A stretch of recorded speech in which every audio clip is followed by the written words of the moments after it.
It is possible to become free from debt, financial worry, your boss, and your zip code. You can start living a life you love, but first, you need to find your freedom. Using financial independence and lifestyle design principles, you can create the life of your dreams now. There are many paths to freedom, and that is what this podcast is all about. My name is Becky from 20free.co, and I am the host of the Find Your Freedom podcast.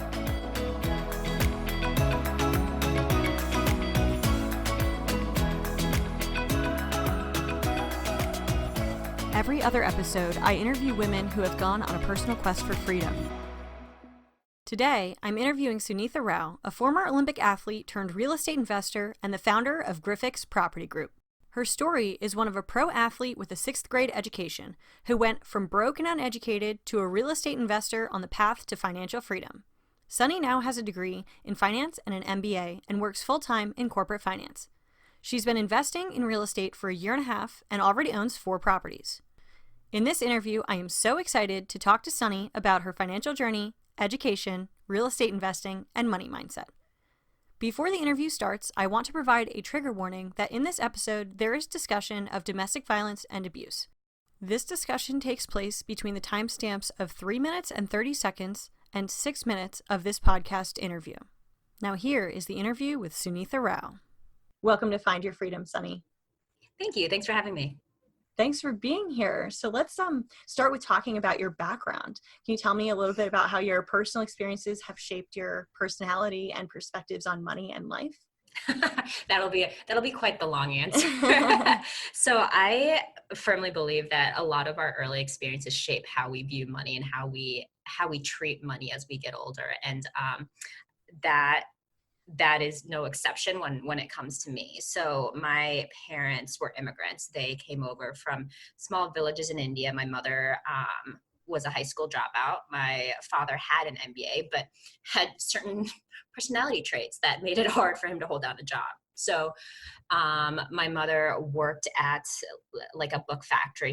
It was basically manual labor when I was young, and my father, as I said, was struggling to hold down a job. So financially, we were not doing well. Like, we were on welfare and other kinds of social assistance, just trying to get by. And like, some of my earliest memories involve living in an area that clearly wasn't very good because like our apartment just kept getting broken into, et cetera, et cetera. And so those experiences definitely shaped me for a long time, because there was definitely a fear around money, and there was a strong scarcity mindset around finances for years to come.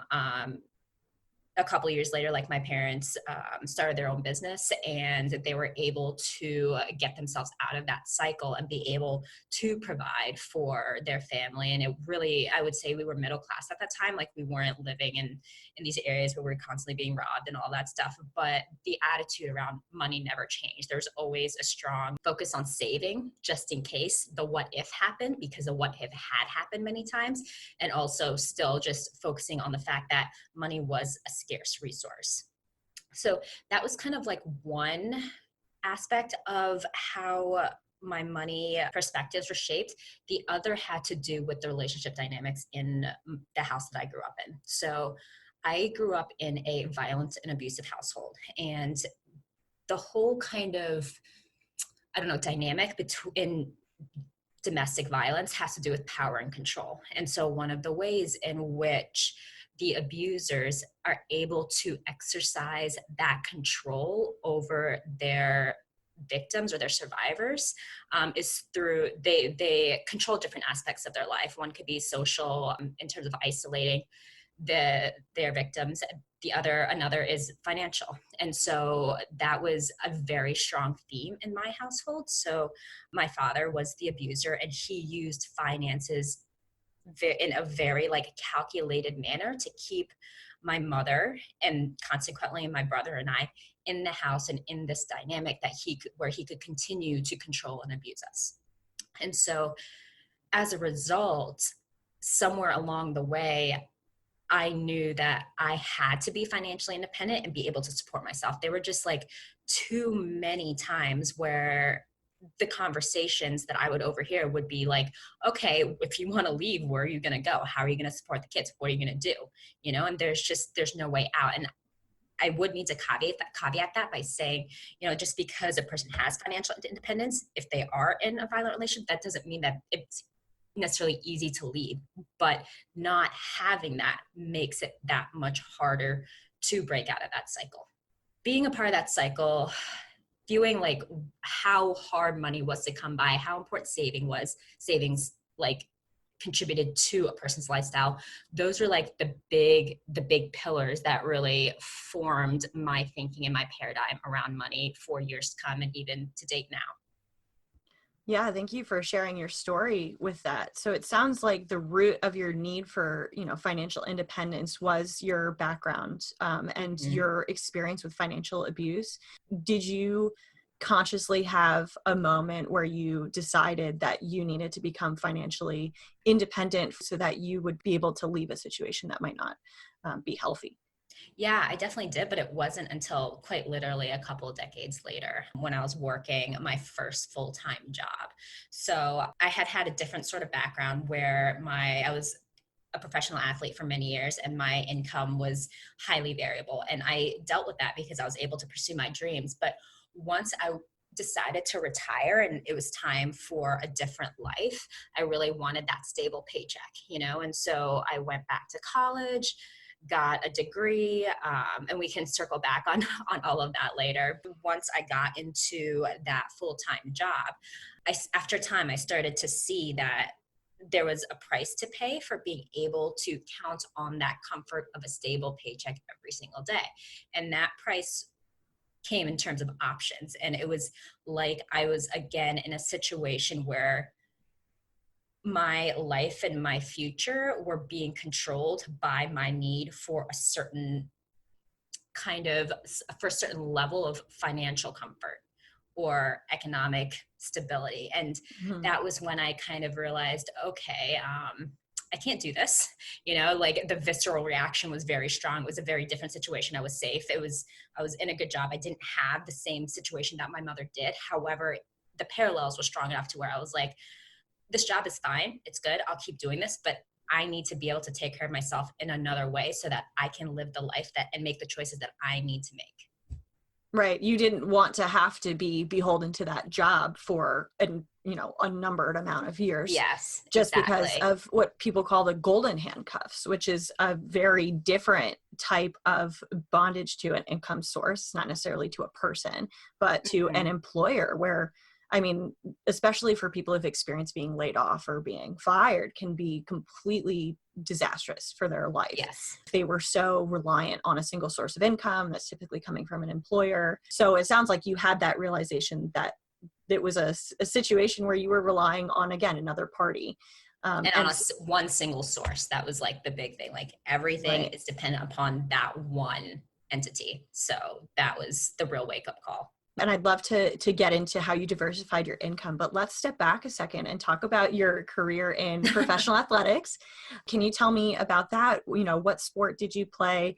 When did you start, and how that career progressed for you? Because as I understand it, it affected your educational pathway, and and it also led to you managing your own money and managing a variable income as at a much younger age than most people would have to do that. Yeah.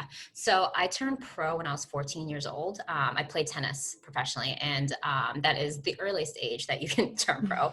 That was kind of the path that I was set on from as a young child. And in order to achieve that, I needed to be training full time from like a very early age. So that meant that there really wasn't room for an education or schooling. So after sixth grade, with the support, in air quotation, support of my parents, I dropped out of school so that I could train full time. I was supposed to be like studying, doing homeschooling and stuff, but I was also training 9-10 hours a day at the age of 11, 12, 13 years old. So there really wasn't the time or the energy to actually be studying. A couple years later, I ended up getting a GED, which is like the high school equivalency diploma. But yeah, my last like real year of former schooling before I decided to go back to college in my mid-20s after I retired from the pro tour, that last year was sixth grade. So I dropped out, and then I I competed full time from the age of 14 to 23. I played like in all the slams. I was in the Beijing Olympics 2008. Like all in all, it was a successful career on the books. However, it is very expensive if you are supporting it with your own paychecks. And so I didn't have family support, didn't have sponsors. At that time, when I started to need that funding, the economy wasn't doing so great. This was like 2007, 2008.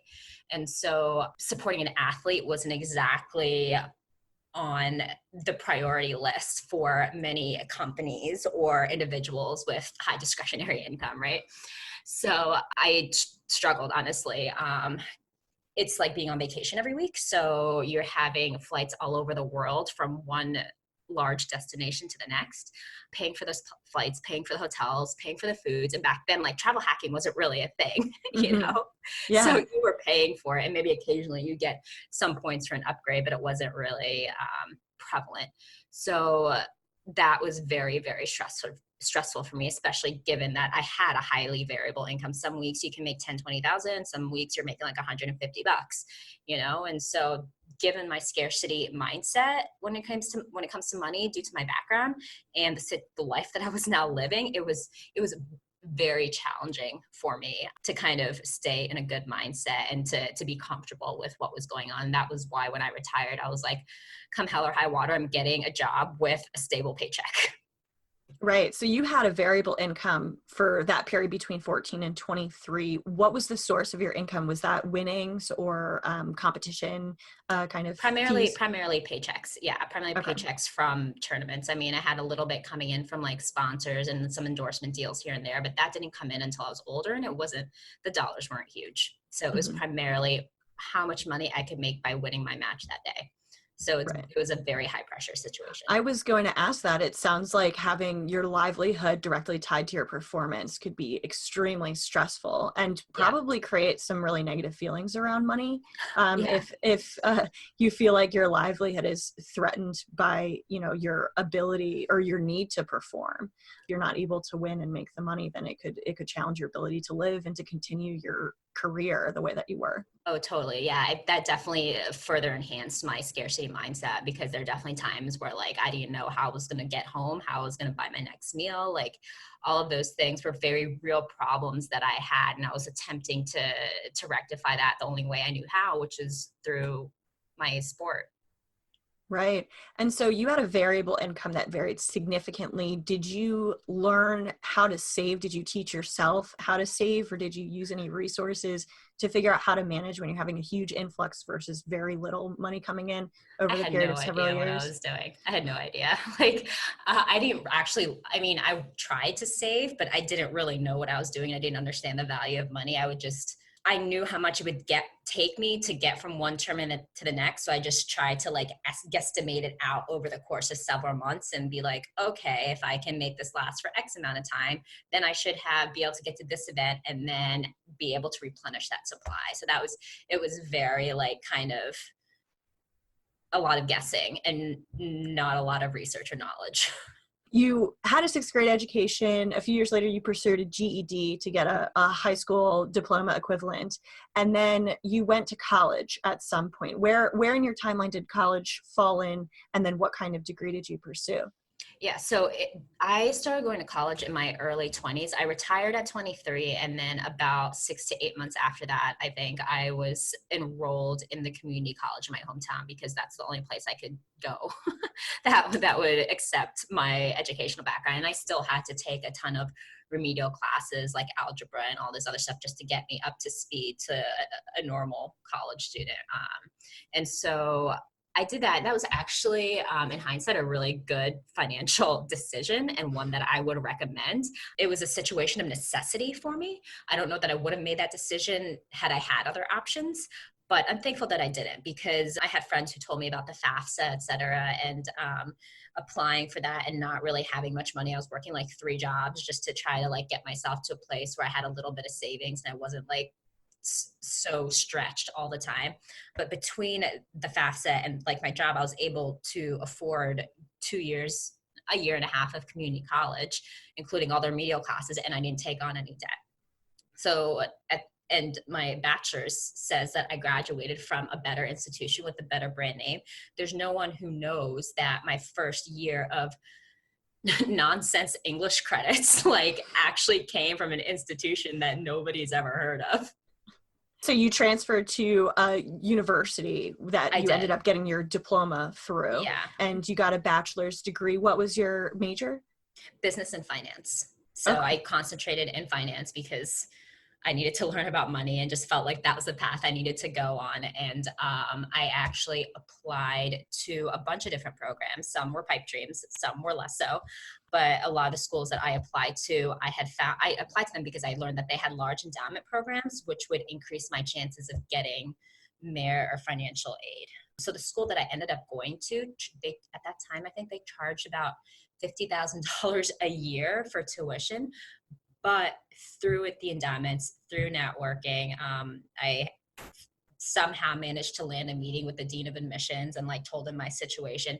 With all of that, I was able to get a merit scholarship, which took care of my entire educational costs. So I came out with where a lot of my peers had well into six figures of debt. I had nothing. I didn't have a ton of savings, but like coming out of a 4-year degree from a private institution, a good education with no debt is not a bad trade-off these days. Well, it sounds like money was a huge factor in your decision of where to go and what to pursue. Oh yeah, it was the only reason it was a good school, but I did get acceptances to other institutions that didn't give me as much. And I did not want to be in debt, even if it was like air quotations, only $15,000 a year, the gap between what they were giving me and what I had to spend. I didn't want that, So Right. my final choice was strictly financial based. How was I going to come out of this in the best possible situation? And did you consider when you pursued your major in business and finance that it is a, field that has high paying jobs once you leave Oh with a yeah. bachelor's degree and you weren't necessarily pursuing a passion per se, but No. more the possibility of that steady paycheck that would be high paying so that you could Yes. support yourself. Yeah, because to be fully transparent, business and finance was not my first choice. I wanted to go into psychology. I wanted to work in women's shelters. I wanted to do something to help people who had been through what I had been through. But then I realized I wouldn't be happy with kind of the salary that is involved in social work, et cetera. So I changed paths so I could do something more lucrative. But then the goal was and still is to transition back to that when I'm in a better place, and so that I can live the life that I want and also help others. You were kind of putting on the financial oxygen mask first. You were setting Exactly. yourself up for financial success so that you'd be able to in the future better help other people Yeah, with because their exactly. yeah. So now that you have in your timeline, you have a bachelor's degree in Mhm. finance and business. What was your next step there? You were going into the working world. Did you have any criteria for picking an employer, or did you go right into your master's program? What did that look like? My criteria was to set myself up best for the future. So I had a couple options, but I ended up choosing an employer that hired me for their management training program. And the initial salary was actually much lower than some of the other offers I had received. However, there was a ton of training from like day one in terms of interfacing with execs, like public speaking, and they were also going to cover a significant portion of my master's degree. So I figured, even though the pay was maybe 20% less than what I'd be getting in other institutions, if for like 2 or 3 years I could do this, I felt like it would really help raise the potential ceiling that I had. I'd be able to make more in the long run by taking this time to invest in myself. It actually went really well for a few years. I stayed there for 2.5 years and then got part of my master's taken care of. And because at that time I was still very gung-ho about climbing that corporate ladder, doing everything I could to get ahead. And in that world, that's what getting the master's was all about, So I started that, and then about halfway through the master's journey, 2.5 years into working at the company, was when I had that kind of catalytic reaction to realizing I'm putting all my eggs in the basket here, in the same basket. And that's maybe not the best idea for my financial future. So that's when things changed. So you had that realization and you Mhm. decided that you need to diversify your income. And so your mindset, it sounds like, shifted from one sole source of high income that you get from an employer that you rely on for your livelihood to you want different streams so that you have more control. What was your first kind of thought, what you would pursue as a secondary income stream? Well, I wasn't about to give up my job. Like, I worked very hard at that, and I still felt like I didn't know what other options were, but that was still going to be my primary for a while. I looked into all kinds of things. I started looking into like travel hacking, and my first thought was, how do I get my expenses down? I was thinking very small, and looked at all these different options, but all of those also have a ceiling, and you're constantly hustling to get something out of it. Like, there's nothing working for you in the long term to keep it going. So you're still just working and working and working, trying to get somewhere. And after a while, I eventually found real estate. So that's when I started listening to different podcasts and realized, hey, like, this is an investment stream that, if done correctly, could make me money forever. So the work is very much front loaded, where you're trying to figure out what you're doing, you're trying to figure out the property, you're trying to get that set up. But once it's set up, the amount of work that you do over time is much less, and you're still getting essentially a paycheck every month. So I realized that was probably the best fit for me. I like getting paid. So Who doesn't, right? right. So you started first working on your spending habits to reduce that, but you came to the realization there's only so much that you can reduce your spending. There are things that you have to spend money on. And it's still important. It's still very important. But yeah, doing that in tandem with something else can really make big changes in your life. Yeah, and it's one lever you can pull, but oftentimes people that I talk to tell me that increasing your income has basically an unlimited ceiling. And it's one that you can pull that lever a lot harder. You can make it passive. I think a lot of people who try to diversify their income at first look at active ways such as side hustling, gig economy, things like travel hacking, which is all active. You have to spend a lot of time doing that. There's really not a way to automate a lot of the active side hustles or to make them passive. But then when you discovered real estate, you understood that this was something that you could do where putting time in up front could allow you to receive passive income in the future, and your money could work for you without you having to spend the time on it, right? Yeah, without having to spend like the same amount of time that, like, if you're working X number of hours at a job, you get X amount of money. But with real estate, you don't constantly have to put in X number of hours to get X amount of money, so that can kind of shrink. And then as you put that like marginal time into other projects that make other money, like it keeps scaling and growing how much you're making versus how much you're putting in. So for me, that was an easy decision. Yeah, and it definitely sounds scalable, and you're able to use leverage in several different ways in real estate. If you want to talk to me about that. Yeah, so in my real estate business, I have used a lot of leverage, but it's done in a very calculated manner. So after I discovered the concept of real estate, I didn't actually have money to invest. I was still at that point, I'd left my employer for a higher paying job, but still was paying for my education. So I wasn't gonna have money for a minute. But what I could do was I could educate myself so that by the time I had that money, I knew what to do with it. So I spent 2 years researching real estate, understanding the nuances, the strategies, how that worked with my long-term goal, and then figuring out the numbers behind it, so that when it got to the point where I was using leverage, I was doing it intelligently and not in a way that will hopefully come back to bite me. I mean, I guess you never know, right? And that's the big thing, because anytime you use debt, you have to be very careful, and there's certain platforms that aren't into using debt, which I completely understand, but all of my properties are bank finance. So for 3 of them, I have like 25% down. So I owe the bank 75% of the property value plus interest over the course of the next 20 to 30 years, depending on the loan. And the home that I live in is leveraged even more. So I only put 7% down. So I have another 93% of home value in debt right now. So heavily leveraged, but I also took plenty of time to learn the numbers and to learn what my inflows and expenses would be over time, so that I could responsibly support that and only took on properties that had plenty of room for error in case the expenses were higher. So it sounds like you spent the time to explore not only the educational aspect of learning about real estate, but also figure out what your specific risk tolerance was, because taking 100%. on debt is perceived very differently by different people. Personally, I find debt to be very risky because I was 6 figures in debt when I was 22 years old. Ooh. And that was the worst. So I didn't do the smart thing like you did, where I actually chose my school based on how it felt and not how much it cost.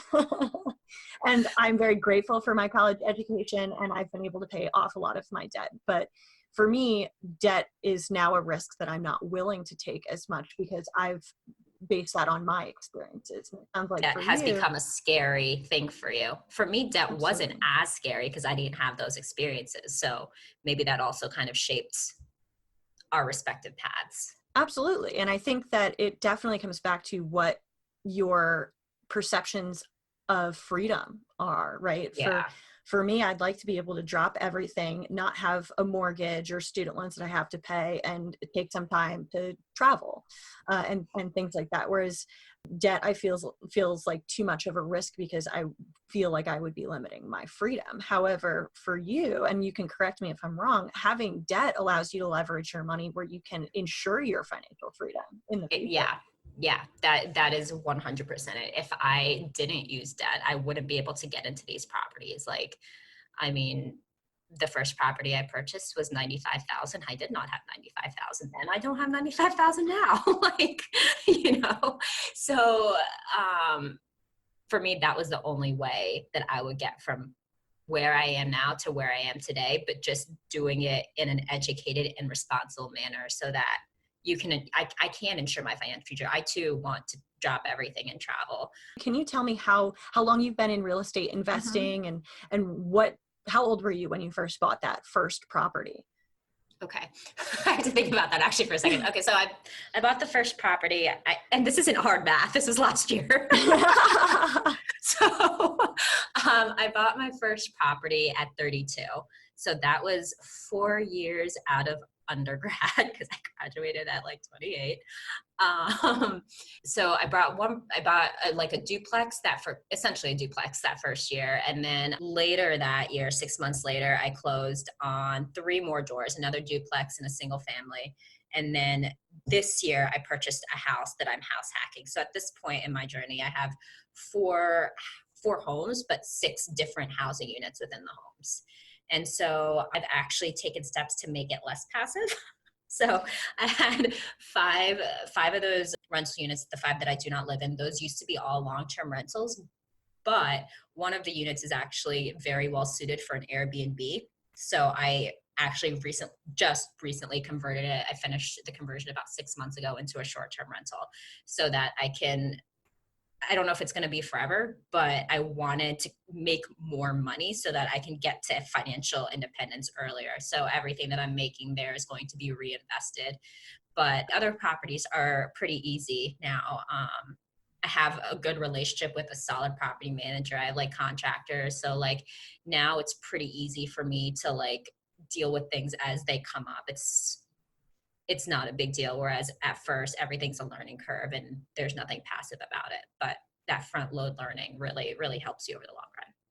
Did you start by doing everything yourself? Were you your own real estate agent, your own contractor fixing the toilets, your own property manager? No, nothing would have ever been fixed. I didn't know how to do anything. The thing is, I was actually investing at a distance. So at the time I was living in Boston and buying all of my properties in Indianapolis.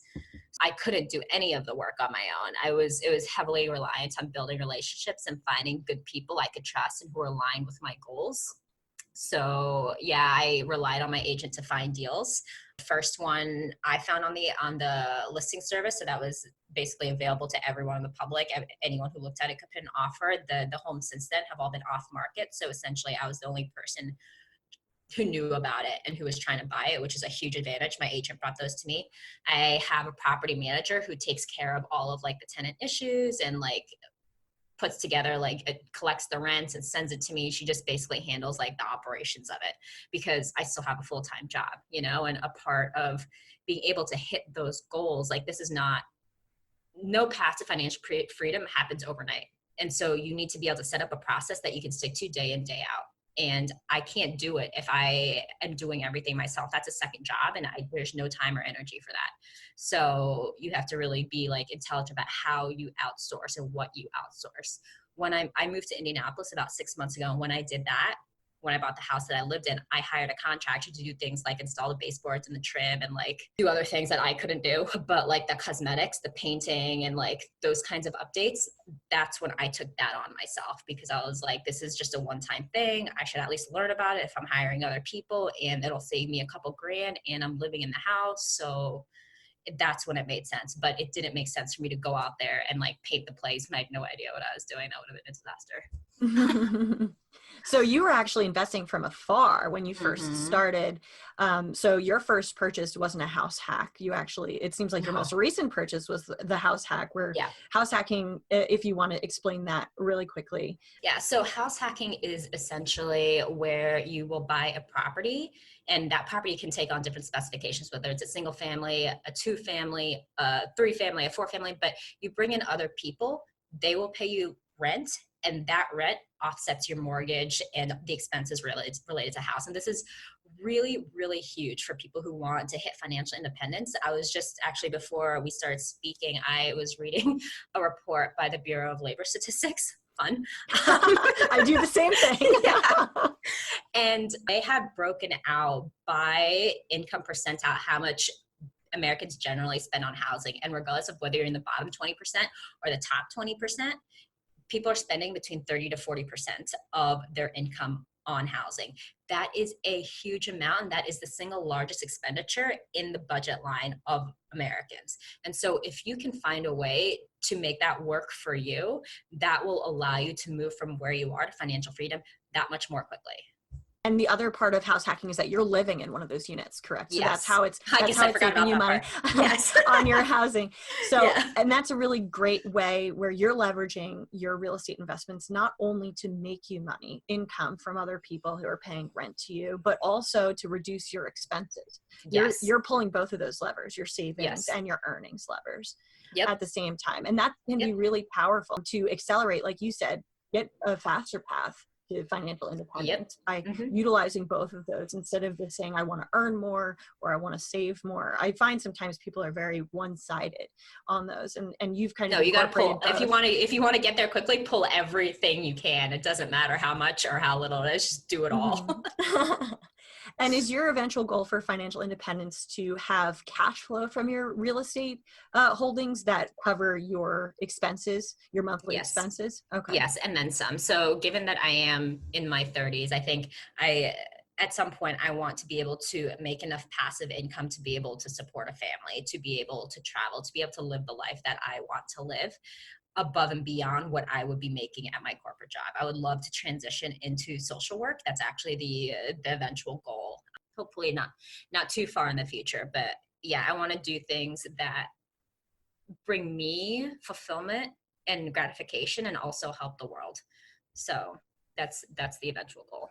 And it sounds like real estate's helping you do that right now as well. You're providing housing for families, correct? Yeah, and that's actually something that I really love, because there are a lot of investors who get a bad rap, and rightfully so, because they turn into like slumlords, and they don't fix up places and don't provide clean housing. And I really, really hate that. So like last year when I was buying the second set of houses, one of them, the duplex, was infested with rats, and I had inherited tenants. So they were living there with just like tons of mice and rats, and like they're putting out traps, and it wasn't doing anything. They actually need an exterminator, but the landlord wouldn't call one because that costs like a couple $100.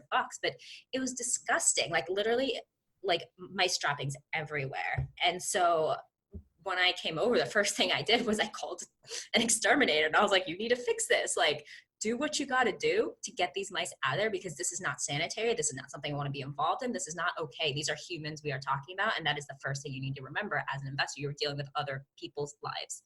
So I really like that I am able to at least provide like clean housing and quality living conditions. That's very important to me. And it sounds like you've incorporated that as a part of a value in your business, a core value. Oh, 100%. 100%. Yeah. That's awesome. How did you learn about running a business? Did you do all self-education? Did you find that your MBA helped you with figuring out how all these pieces fit together so that you can run a business on the side while you're still pursuing, a corporate career?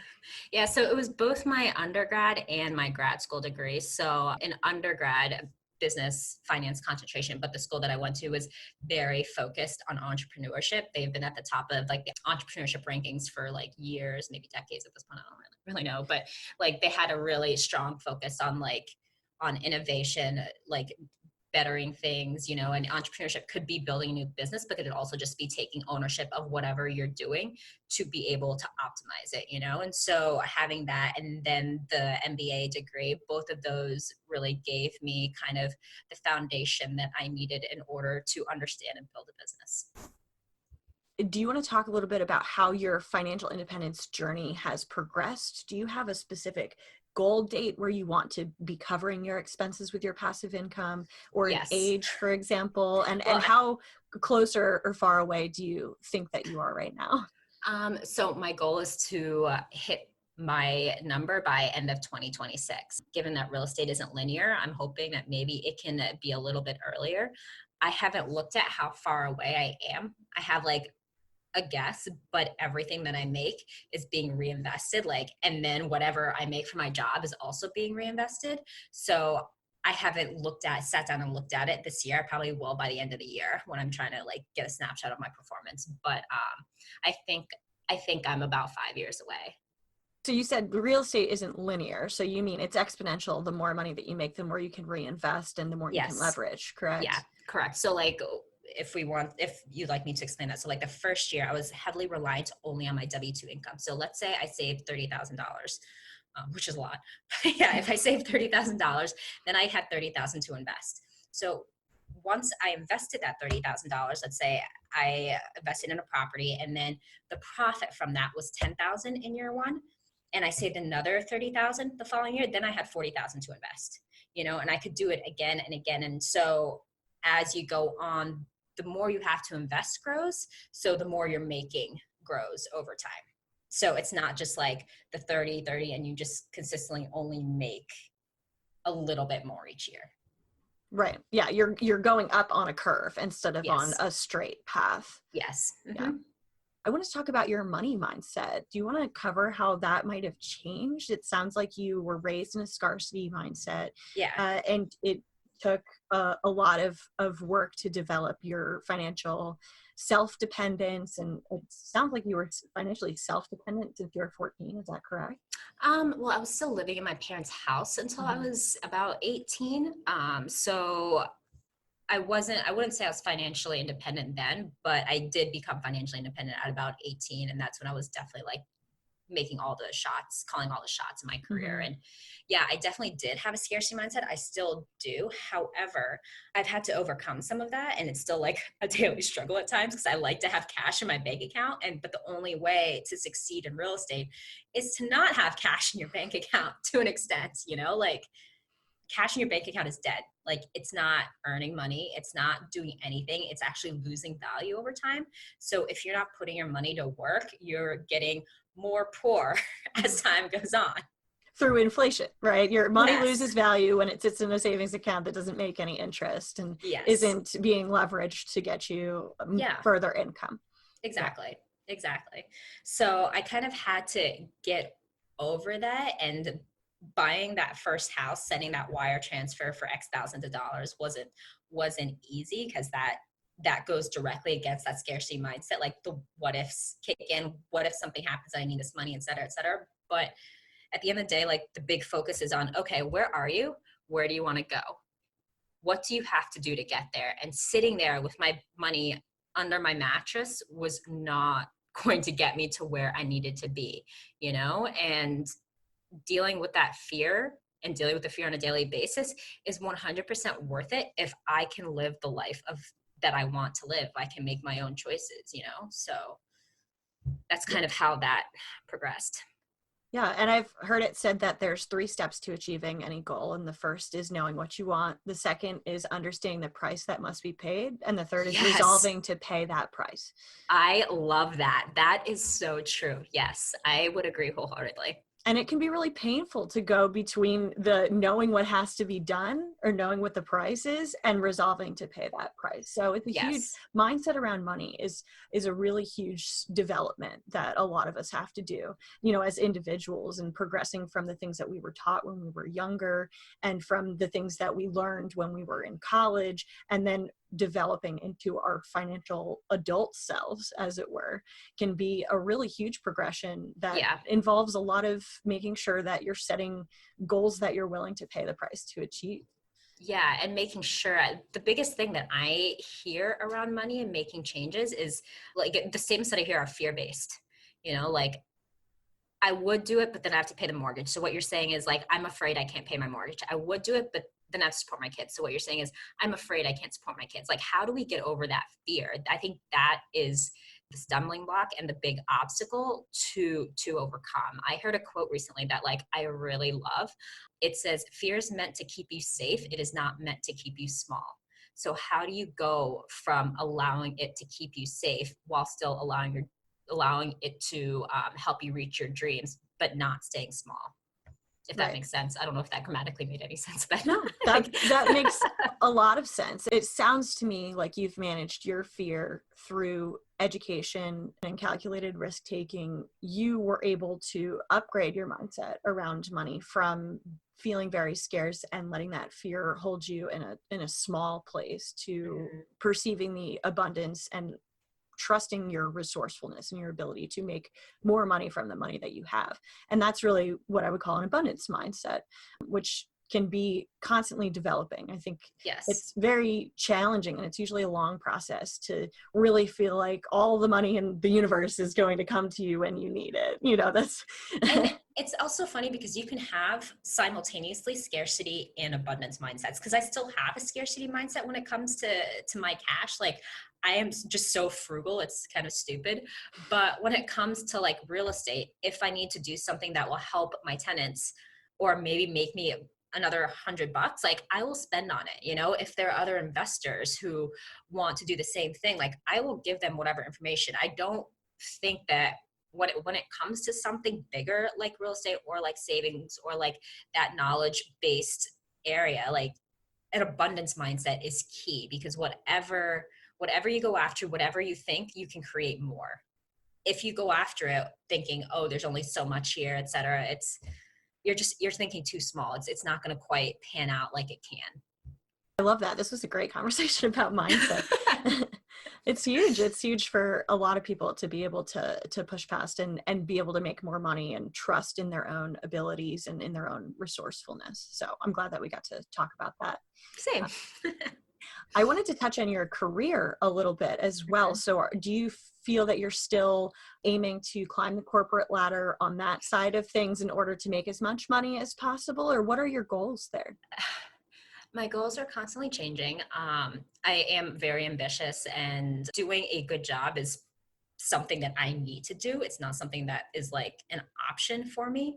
I think my goals have definitely changed since I started on this financial independence journey. Like, I don't necessarily want to be like a C-level exec anymore. That doesn't mean that I will not do whatever I need to do well at my job, however, and that does at times include working 100-hour weeks, etc. Like I'll do what needs to be done, but there is always that constant conversation like, okay, I'm working, trying to do well. What do I need to also do well in my business? Because the business side is what's truly going to set me up for my future. The income from the corporate job will help feed and support that. But it's a constant balancing act, and something that each person needs to weigh for themselves. Yeah. Did you find that once you had the mindset shift around initially feeling that your employer was really your main and only source of income to understanding that you could have different sources of income and diversify, was your identity and your value less tied to your success or necessarily the station that you had in your corporate job? Oh my God. Yes. That is such a great question because like also like being an athlete, I put like a lot of pressure on myself, you know, and that wasn't always a good situation, you know? So I would have like performance anxiety. I would really struggle sometimes with certain things at work because like my anxiety would be just like through the roof because everything was riding on this one thing. I have found that it is easier now to deal with some of these things, that I have more balance in my life. That's not work-life balance because I still work all the time, but just like balance in my goals, you know? And I do think that has helped me in so many ways, because before I was definitely much more self-conscious and definitely just like the anxiety would show. And when you're working with execs who are all confident in the corporate world, like that doesn't help your case, you know? But being a business owner, having to take on these responsibilities, have everything riding on your own decisions, has really translated well into the corporate world, not only because I have another outlet, so I don't put as much pressure on myself, so I'm free to perform better, but also because that ownership brings more confidence into how you carry yourself in like high pressure conversations, you know? And if you can be successful and handle your own business, you sure as heck can have a conversation with other people and like stand up for what needs to be done because you've already done it. When there's kind of more riding on the line, because the business is really your future, you know? So I think it's really been beneficial for my corporate endeavors. Yeah. And I really resonate with your kind of shift from wanting to get to the C level, you know, be an executive in your corporate job. And then once you diversify, you become the CEO of a business. You Yeah. are the CEO of Griffiths Property Group.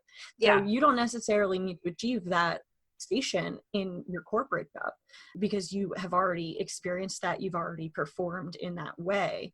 And I had the same kind of shift for myself when I decided I was going to be working for myself as well It's as for a so corporation. empowering. It's so Absolutely. empowering in a way that a decade of therapy sessions just isn't. Yeah, and confidence that you get from building something yourself and from Yes. achieving goals that you've set for yourself and Hmm. from taking risks that end up working and from Yeah. failing and adapting instead of being Yep. completely crushed, you know? And picking yourself up and moving on, because you have to do that all the time. Things don't work out all the time and there are always setbacks, but it's the way you deal with those setbacks and growing from that that just puts you on another level. And I'm not going to lie, like being able to have, so like people have to work for a certain number of years, put in a ton of hours to get through like that corporate world to reach essentially like that salary level and that prestige. They're working very, very hard, like no doubt. But knowing that you can both work hard and work smart on your business to achieve that in your own way, in your own path, in your own journey, on your terms, talk about empowering. And then when you use like that attitude to walk into the boardroom, it's kind of like, all right, like I'm here, what are we going to do? And it doesn't matter if you don't have like that C-level title, you can still carry yourself in the way that demands respect from those executives, you know, and it really does help.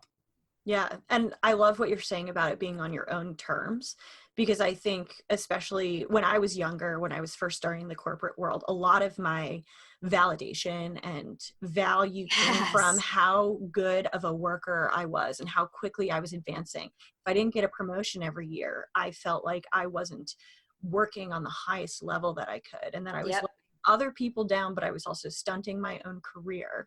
Yep. And being able to set and achieve milestones on my own terms with things that are under my control outside of the influence of bureaucracy, which is very ubiquitous in the corporate world, Yes.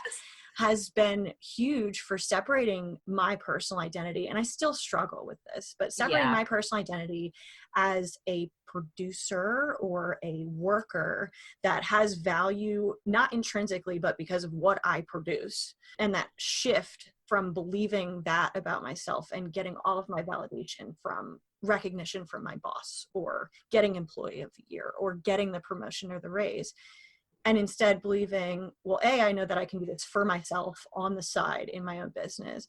And B, I have intrinsic value besides what because I of the way I create. think, because of who I am, because of the things that I bring to the table that don't necessarily measure up to the value that someone else thinks you bring. And I love all of this so much, you know. There was a time at my first job, I performed really well my first year. My second year was a struggle due to like politics and bureaucracy and all this other stuff. And I was sitting there, sitting at a restaurant talking to a manager who was kind of overseeing my progress through the management training program. And I will never forget this. He's a very nice man. Like we were friends for a while. But he was like, yeah, like you're bright. There are things you can do. There are things that you're good at, but we just don't know what they are. Wow. I think I just looked at my bread basket going, oh, like all kinds of curse words are going through my head. But I was like, I still don't know how to respond to that. But like that was crushing while I was so infuriated. But that just like really proved to me like I needed to create something where I could bring value to my life, to others. Like relying on someone else to recognize your value, just it doesn't work. Yeah. That's like an inside job. That is your life. Don't let anyone else take that. Definitely. And don't rely on your bosses to decide what you're good at or to determine your level of ability or resourcefulness. It can be so tempting, or your parents, you know, for me, it can be so tempting to look at my family and say, well, how do they see me? You know, do they perceive me as providing the value to the world that makes them proud? Am I doing the right thing? Are they proud of me? Do they yeah, it's hard. It's really hard. And having that internal source of confidence and empowerment to know that I might not have all the skills that I want right now. In fact, I certainly don't have all the skills that I want right now. And I'm not able to provide everything to the world that I want to by the time I die. But that's what I was going to say. You're never, when you're in a growth mindset and you're ambitious and you want to take control of your life, you will never hit that point where you think, oh, it's enough. Like that doesn't even enter our stream of consciousness. But the fact that you keep going, keep evolving, like that puts you ahead of like 99% of the population. Absolutely. I love that. This has been such a great conversation. And I think it's something that I wish I had realized when I was younger. Yeah. And something that I'm glad that I realized at this age, because I know and I work with and I interact with people who still base very much of their identity and their personality and their self-worth on their job and what other people think of them. And and that's sad. It can be really limiting. Very. It can affect the course of your life. I mean, you've done so much, you know, Sunny, in your life, from taking control and from empowering yourself and from understanding what value you do offer. And that's so important. I agree. Thank you. I've loved this conversation as well. So I do want to ask you some rapid fire style questions. The first question is, what does freedom mean to you? The ability to do whatever the heck you want when you want it. Love that. That was a little intense. Maybe I should have caveats, but that's the first thing that came to my mind. I love that. That's my definition of freedom. I don't want anybody telling me what to do. Amen. What would you do if you could retire right now? I would book a flight to some random corner of the earth and take off after telling my property manager and my cleaner and everyone else that I needed to, where I was going and how to reach me. But I would just go. Like, I want to travel. I want to see the world. I want to do everything that I possibly can. So that is the first thing I would do. Awesome. And then I'd come back and join like a nonprofit and figure that out. Now, what would you do if you could never retire? That's scary. If I could never retire, I think I would have to rethink the path that I'm on, because when you're on a path to retirement, your tolerance for pain and for doing things that you don't have to do long-term, that tolerance is higher. And that's definitely where I am right now. I definitely work harder, work longer hours, because I know that the window of that pain is shorter. If I was not going to retire, I think I would have to kind of move around those priorities so that I had a better work-life balance, so that I was enjoying life while still taking care of what needed to be taken care of. Right. Having that light at the end of the tunnel makes it a lot easier to keep pushing forward through things that you don't necessarily want to do. Totally. Yes. 100%.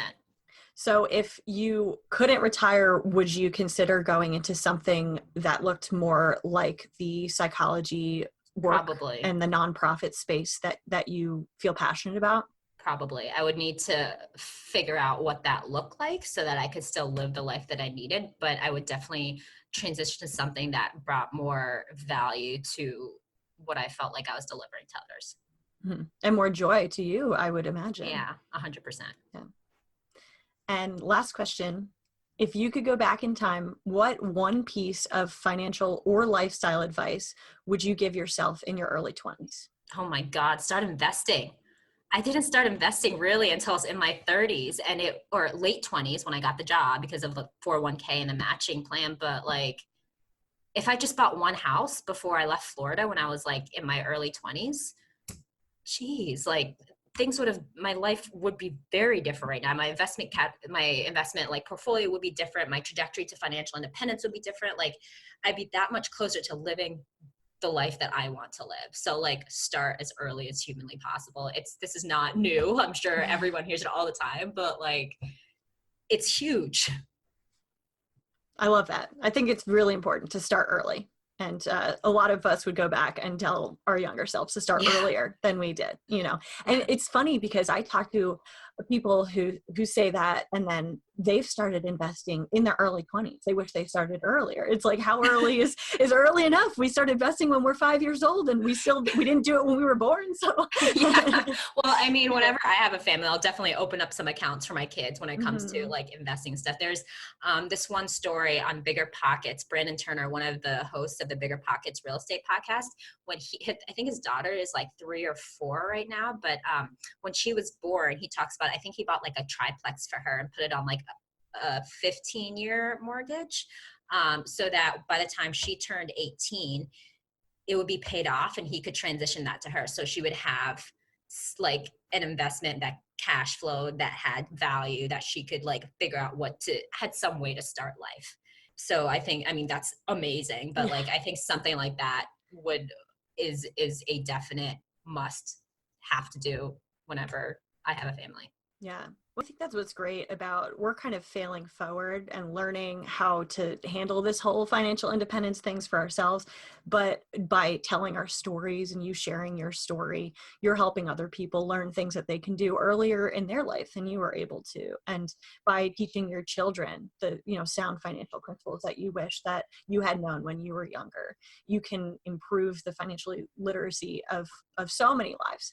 And that's what's important to me, because I know I can't go back in time and change what I did when I was younger. There's many mistakes that I made that I would be different about if I could, but nobody has a time machine, but we can tell other people, I wish that I knew this. I agree. Right? Yeah, I totally agree. Like I might not be in the nonprofit world yet, but that's why like I've had to get comfortable with sharing like my personal story, because I know that there are others who go through it. And if there's any chance I can help like one person, it would be worth it. So on that note, thank you, Sunny. Where can everyone find you online to learn more about your story? They can find me at my website. That is griffixpropertygroup.com, GRIFFIX Property Group. Awesome. And on any social medias that you want to plug? I do have an Instagram. I don't really update it that much. That's a work in progress. But yeah, that is also Griffix Property Group, same as the website. But follow Sunny on Instagram. She'll be putting stuff up there. Yeah, I always share like informational stuff to my stories. The whole post thing is it's a work in progress. To check out the show notes for this episode, which includes links to resources mentioned in today's interview and where you can learn more about Sunitha, go to 20free.co/episode2. As you know, I want this to be more than just a podcast for listening to, so I'm making it a do-cast, where you're getting information from the podcast that you can take action on to create real outcomes in your life. I call these power moves. If you implement even one of these tactics in your life, you're taking a powerful step towards finding your freedom. What are some power moves we learned from this conversation? Here are 6. Power move number 1, master your mindset. Your money mindset changes everything. Sunitha shares how she overcame her scarcity mindset, which she had from a very young age due to her family's financial situation. She also mentions that you can have simultaneous scarcity and abundance mindsets which are at odds with each other. Take the time to explore your mindset around money. Is it a scarcity mindset or an abundance mindset? How does this manifest in your actions with your money? Identify where this mindset comes from. Often, it is rooted in experiences from our upbringing and early financial lives. Once you understand your mindset, work to master it rather than letting it master you. Power move number 2, diversify your income. Reconsider having a single source of income. Often, this comes from an employer. Sunitha shared that she strived for a steady paycheck, but once she got one, she started to see that there was a price to pay to be able to count on the comfort of that stable paycheck. That price came in terms of options and freedom. Her life and her future were being controlled for a certain level of financial comfort. And if you think about it, one source of income could end at any time. The company could shut down, or you could get fired or laid off. That brings us to power move number 3, which is creating passive income. Creating passive income gives you more time freedom because by its nature, passive income does not directly trade time for money. Here's another big idea we discussed. Creating passive income is more leveraged than cutting expenses. Sunitha shared that at the beginning of her financial independence journey, she was trying to get all of her expenses down, and she realized that there was a limit to that. However, by creating a passive income stream through real estate, she could front-load the work to get her systems working, then they could operate in the background, earning money for her while she was working at her other job or even sleeping. Power move number 4, discover your own risk tolerance. In the interview, we talk about risk tolerances with debt. Mine is very low because I had $100,000 in debt, and the thought of being there again due to a mortgage really makes me nervous. Sunitha's is higher because she's using debt to ensure her financial freedom. Without mortgages, she wouldn't be able to purchase her rental properties. Risk tolerance can apply to other things too. The size of your emergency fund, how you diversify your investments, and even career risks you take. Just because someone made millions in real estate, if your risk tolerance does not jive with carrying debt, that wouldn't be the right path for you. If you have a high risk tolerance for market volatility, that will inform you to make more aggressive investment decisions. But if you try to do that with a low risk tolerance for market volatility, you will end up losing money if you sell out when the market is low because you get scared. Understanding your psychology around risk will help you make informed decisions about what paths and strategies are right or wrong for you.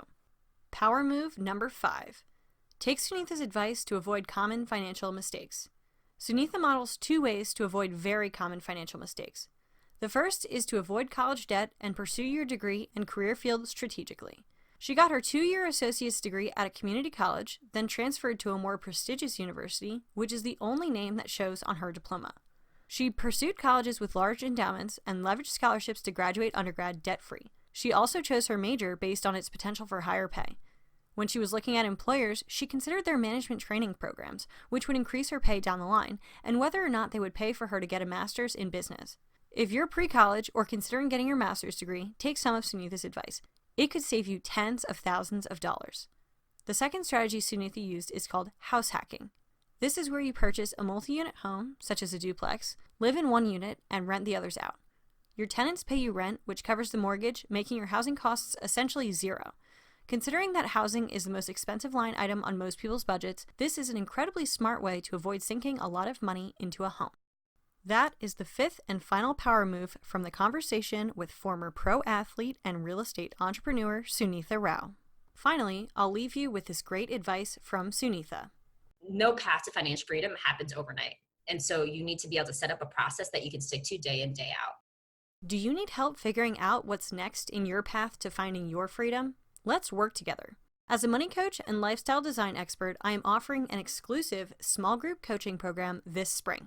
As your coach, I will help you gain clarity about what freedom looks like for you, develop a strategy to get there, and overcome your money roadblocks on the path to financial and lifestyle freedom.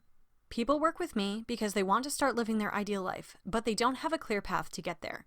And they don't want to spend years or even decades using trial and error and disjointed advice from the internet to figure out how to make it happen. I offer both the proven tools that will clarify your vision and path, as well as intense accountability to make sure that you take the action needed to change your life. So if you want to take the concepts you are learning on this podcast and apply them to your life with my help, apply for the group coaching program now. Applications for limited available spots in the spring 2020 program are now open. Visit 20free.co/group coaching to apply today and schedule your free 10-minute call with me. I can't wait to help you transform your life and find your freedom. If you enjoyed today's episode, make sure you're subscribed to the Find Your Freedom podcast on whatever app you're using to listen to this episode. Do me a favor and also leave a rating and review on Apple Podcasts. Go to 20free.co/iTunes to be redirected to the page on Apple Podcasts where you can leave your rating and review. I really appreciate it. If you think this episode would help someone you know, please share it with a friend. Thank you so much for tuning in to this episode of the Find Your Freedom podcast. My name is Becky. You can connect with me on Instagram and Twitter at 20freeco and sign up for free resources and email updates at www.20free.co. That's the word 20, FREE.co. I'll talk to you next week on another episode of the Find Your Freedom podcast.